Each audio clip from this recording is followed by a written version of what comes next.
باسمه سبحانه وسعيانا والصلاة والسلام على ذي المجد ومكانه أما بعد فأعوذ بالله من الشيطان الرجيم بسم الله الرحمن الرحيم جاء الحق وازهق الباطل إن الباطل كان زهوقا صدق الله العظيم সম্মানিত উপস্থিতি আজ আমরা এমন একটা দিন উপস্থিত হয়েছি যেই দিনটা আরো এক বছর আগে আমাদের জন্য খুবই সুখকর ছিল এই দিনে 17 বছরে যারা এই বাংলাদেশকে কারাগার বানিয়েছিল তাদেরকে জুলাই বিপ্লবের যোদ্ধারা তাদের হাত থেকে বাংলাদেশকে কারামুক্ত করেছে ঠিক কিনা বন্ধুগণ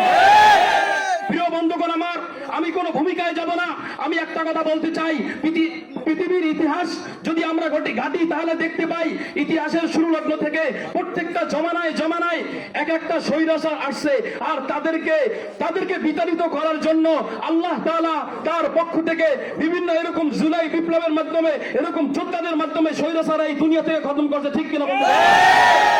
যখনই এই দুনিয়ার জমিনে ফেরাউন মাথাচাড়া দিয়ে উঠছিল তখনই তাকে মোকাবেলা করার জন্য হযরত মূসা আলাইহিস সালাতু ওয়াস সালাম তিনি ঢাল হয়ে দাঁড়িয়েছিলেন ঠিক কিনা যখনই আবু জাহেল এই দুনিয়াকে নরক বানাইতে চাইছিল তখনই আমাদের নবী প্রাণের নবী জনাবে মুহাম্মদুর রাসূলুল্লাহ সাল্লাল্লাহু আলাইহি ওয়াসাল্লাম ঢাল হয়ে এই দুনিয়ার মানুষকে অন্ধকার যুগ থেকে আলোর পথে ফিরিয়ে দিয়েছিল ঠিক কিনা সর্বপ্রথম আমরা বলতে চাই এই 17 বছরে যারা এই বাংলাদেশকে অন্ধকারাচ্ছন্ন করে রেখেছে এই বাংলাদেশকে কারাগার বানিয়ে রেখেছিল তারাও আমাদের এই বাংলাদেশ থেকে জুলাই বিপ্লবীদের মাধ্যমে এই দেশ থেকে পদত্যাগ করতে বাধ্য হয়েছে ঠিক কিনা বন্ধুগণ সর্বশেষ কথা যদি সামনে এরকম চিন্তাধারা কেউ করে যে